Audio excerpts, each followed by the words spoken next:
Another topic that's very important to understand is, ethical hacking versus penetration testing.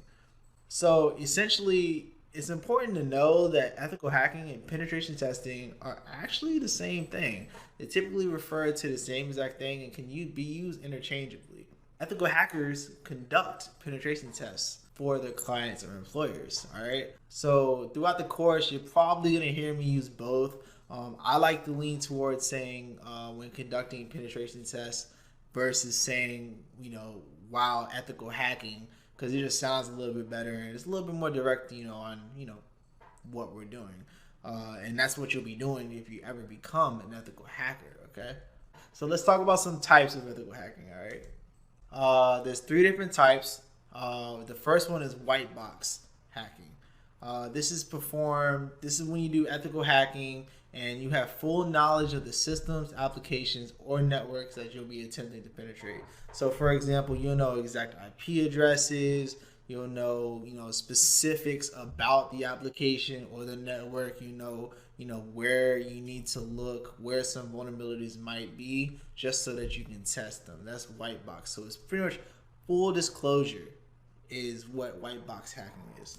Now then we have gray box. How people say, the gray area. This is gray box. So it's you kind of know some stuff, but then you kind of don't.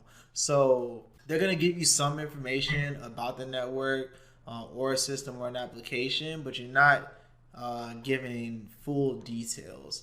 So this is usually the case when a company, like a client, like might not want you to have full access or full knowledge of maybe their application or their network, so they're not going to give you too much information, and you kind of just have to go about it yourself. So now the last one would be black box hacking, which is pretty much when you have no information at all and they just give you a public IP address, or they just drop you on a network, or just throw you an application and say, hey, hack this, let me know what you can find.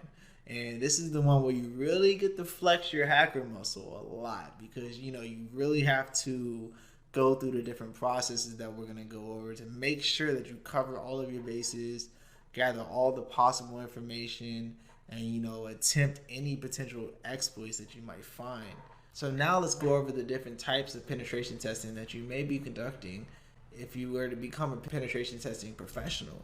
So there's various types of penetration testing that you might run into when you become a professional, and these include internal penetration testing, external penetration testing, and web application penetration testing. So during this course, you're going to learn various techniques and attacks that you can use for each one of these types of testing. So first, let's go over internal penetration testing. So this is the type of penetration testing done to simulate what an attacker that has made their way into your network can gain access to. Now, it's also a way that companies like to figure out, what's just vulnerable on their network, you typically would be on site and connected to the network physically or through Wi-Fi, or you'll be remotely connected, via like a VPN, and given the right to break into as many machines as possible and find valuable, sensitive information like company financial information, employee personal information, different stuff like that. That's the goal, kind of like of an internal penetration test. You want to see what can happen if someone is inside your network and see where you need to improve your security. So now next up, we're going to talk about external penetration testing. Now, this is the type of penetration testing that's typically done from the outside of a network, and it tests the ability for hackers to break in from the outside. So you're typically going to conduct this kind of test with a public IP address for the network and try to break in. So you're going to be given a public IP address, and we all have public IP address on the internet. No matter where you are, if you're connected to the internet, you have a public IP address.